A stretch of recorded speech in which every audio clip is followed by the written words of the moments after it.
Selamat pagi Yesus, selamat pagi Roh Kudus.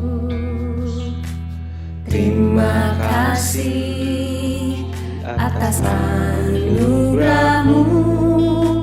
Semalam telah berlalu, ku memuji, ku bersyukur, memuliakan nama-Mu.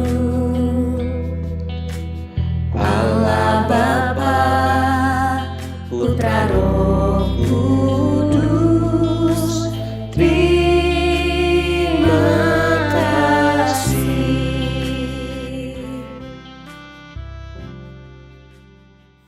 Shalom, selamat pagi. Kita berjumpa lagi di dalam program Sarapan Sorgawi.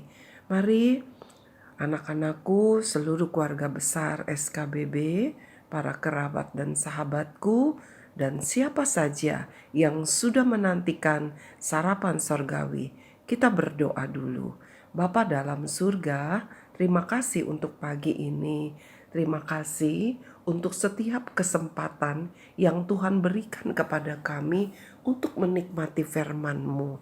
Mari ya Tuhan, kenyangkan kami dengan sarapan sorgawi-Mu di dalam nama Tuhan Yesus. Amin. Kalau kemarin program sarapan sorgawi tidak hadir karena ada upacara bendera, ya.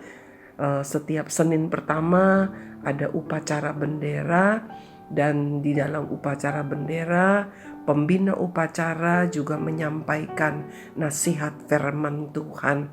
Dan hari ini hari Selasa kita kembali menikmati sarapan sorgawi. Minggu ini tema firman Tuhan berjudul perumpamaan demi perumpamaan. Artinya ada banyak perumpamaan-perumpamaan yang kita akan pelajari begitu ya. Perumpamaan-perumpamaan di dalam Alkitab di mana kita sudah mendengar bahwa Tuhan Allah yang hidup senang sekali mengajar kita melalui perumpamaan. Dan pada pagi hari ini firman Tuhan berjudul susu menghasilkan mentega. Mari sebelumnya kita akan menyaksikan bagaimana caranya membuat mentega. 600 mils of pure cream. Now, it might have different names in different countries. Basically, the fat percentage or content you want is around 40%. This is 39.4, so that will do. So 600 mils. Now you just want to beat this. Start it on low or low medium.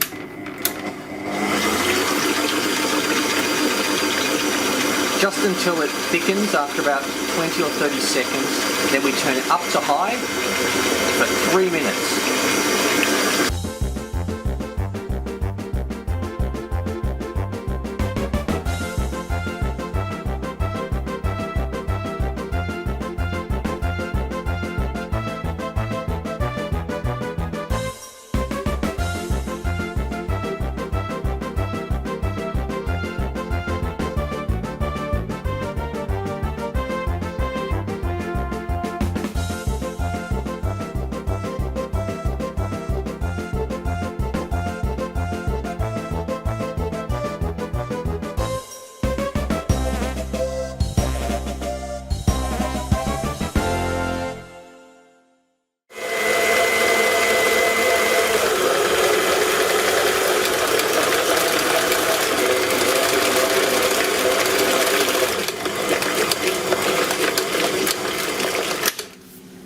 There you go. Buttermilk. Now we'll just separate it.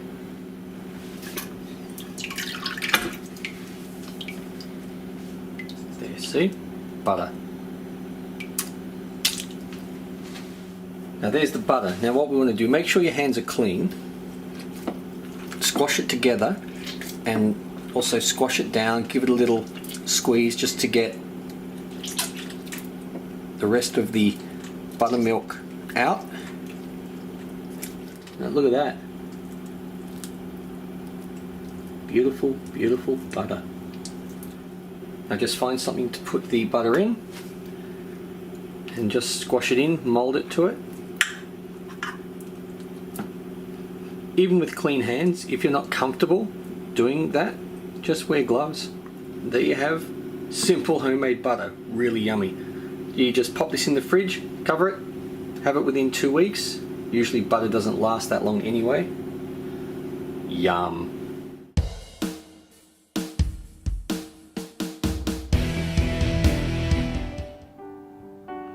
Rupanya demikian caranya membuat mentega. Bagaimana susu dikocok sedemikian rupa, ya itu ada banyak cara, ya. Kalau secara tradisional itu mereka mempunyai satu alat dari kayu yang diputar begitu, ya. Kalau tadi kita sudah lihat bagaimana dikocok begitu dengan mixer sehingga lemak dari susu, ya, lemak jenuh dari susu itu terkumpul begitu, ya, dan itulah yang menjadi mentega. Apa sih hubungannya dengan firman Tuhan? Di dalam proses pembuatan sebuah mentega, suatu mentega maksud saya, bagaimana susu itu, ya, lemak jenuh, ya, dari susu itu dipisahkan sedemikian rupa begitu, ya, sehingga dihasilkanlah mentega. Ketika susu itu dibiarkan saja, artinya tidak diproses, tidak dikocok begitu, maka tidak akan terlihat bahwa ada mentega di dalamnya, ya. Mentega di sini anak-anakku dan semua yang mendengarkan, mentega berbeda dengan margarin, ya. Margarin itu misalnya, saya bukannya endorse nih, bukannya iklan, ya. Margarin itu yang sehari-hari kita pakai untuk mengoles roti. Misalnya ada yang mereknya Blue Band, ya. Ada lagi mereknya Vilma dan macam-macam begitu, ya. Tetapi kalau mentega itu dalam bahasa Inggrisnya seringkali disebut butter, ya. Apa bedanya margarin dengan mentega? Margarin biasanya itu memang pada umumnya dibuat dari minyak nabati, ya, dan misalnya minyak kelapa sawit begitu. Kalau mentega atau butter dalam bahasa Inggrisnya dibuat dari susu sapi pada umumnya. Kadang ada juga orang membuatnya dari susu kambing begitu, ya. Nah, hari ini kita akan membaca firman Tuhan di dalam kitab Amsal pasal yang ke-30, Amsal pasal 30 ayat yang ke-33. Sebab kalau susu ditekan, mentega dihasilkan.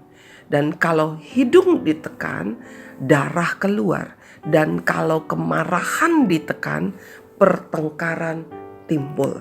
Kita lihat bagaimana Allah berbicara melalui satu perumpamaan, ya.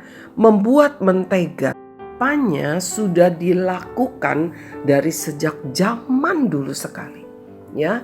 Buktinya di dalam kitab Amsal ini yang banyak ditulis di masa pemerintahan Raja Salomo sudah dituliskan, disebutkan tentang membuat mentega dari susu, ya. Kalian sudah menyaksikan tadi bagaimana cara pembuatannya. Lalu apa yang dimaksudkan dalam perumpamaan ketika susu ditekan? Kata ditekan di sini artinya dikocok begitu, ya, dengan tekanan yang tinggi begitu, ya, seperti itu. Nah, kita mau lihat katanya kalau susu ditekan menghasilkan mentega, ya. Kalau hidung katanya, ya, kalau hidung ditekan, ya, artinya ditekan, dipukul begitu, maka akan apa? Ya udah pasti hidungnya akan berdarah, ya. Nah, lalu dikatakan lagi, kalau kemarahan ditekan, pertengkaran ditimbul. Ya, pertengkaran akan menjadi timbul. Jadi rupanya ketika Allah berbicara tentang mentega, ya, tentang hidung yang ditekan, artinya begini. Di dalam susu ada lemak yang tersimpan. Perlu ditekan, ya, perlu dilakukan sesuatu sehingga bisa menghasilkan lemak jenuhnya bisa dipisahkan dan disebut sebagai mentega. Hidung itu perlu dipukul baru bisa mengeluarkan darah, ya.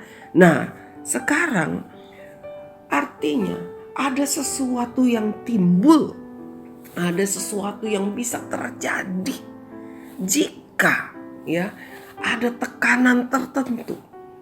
Nah, anak-anakku dan setiap yang sedang menikmati sarapan sorgawi pagi hari ini, yang Allah mau ingin bicarakan saat ini adalah bukan soal mentega, bukan soal mimisan yang kita tahu ketika hidung dipukul maka akan mengeluar darah dan disebut itu seringkali mimisan, ya. Tetapi bicara tentang kemarahan yang disimpan, ya, dipendam, maka satu saat akan keluar menjadi pertengkaran. Tuhan gak mau kita menyimpan kemarahan. Tuhan gak mau kita mempunyai dendam di dalam hati kita, di dalam hidup kita. Karena ketika kemarahan disimpan, satu hari akan meledak. Ya. Seringkali saya mendengar orang begini. Ya, sekarang sih gue sabar aja. Sekarang saya sabar aja. Tunggu nanti waktunya. Kalau keterlaluan, saya hajar nanti. Itu artinya apa? Dia bukannya sabar, tapi kemarahannya dia simpan, dia tekan dulu supaya jangan meledak. Ya, supaya jangan keluar kemarahannya. Tetapi ketika bertumpuk-tumpuk, maka pasti akan keluar sehingga terjadi pertengkaran. Mari kita mau mengampuni. Kita tidak mau memiliki hati yang penuh dengan dendam. Kita tidak mau memiliki hati penuh kebencian. Tetapi biarlah hati kita menyimpan yang baik sehingga tidak akan timbul pertengkaran. Tidak akan timbul kemarahan yang meluap begitu. Mari jangan simpan kemarahan. Mengampuni. Firman Tuhan berkata, ya, di dalam satu firman Tuhan dalam satu ayat. Kita akan baca satu ayat lagi di dalam Efesus pasal 4 ayat yang ke-26. Demikian firman Tuhan. Apabila kamu menjadi marah, janganlah kamu berbuat dosa, janganlah matahari terbenam sebelum padam amarahmu. Artinya begini, ya. Bukan artinya matahari jangan terbenam dulu, amarah saya belum padam nih. Bukan, ya. Artinya selama matahari belum terbenam, bereskan itu. Buang kemarahan itu. Jangan masih disimpan. Ingat, kemarahan yang disimpan, kemarahan yang ditahan-tahan akan timbul pertengkaran. Ya. Kita tidak mau bertengkar. Papa, mama, siapapun, kita mempunyai hati yang legowo, yang suka mengampuni, yang suka memberkati, yang penuh dengan kasih. Mari kita berdoa. Bapa dalam surga, terima kasih untuk firman-Mu. Perumpamaanmu pagi hari ini begitu luar biasa. Susu yang ditekan akan menghasilkan mentega.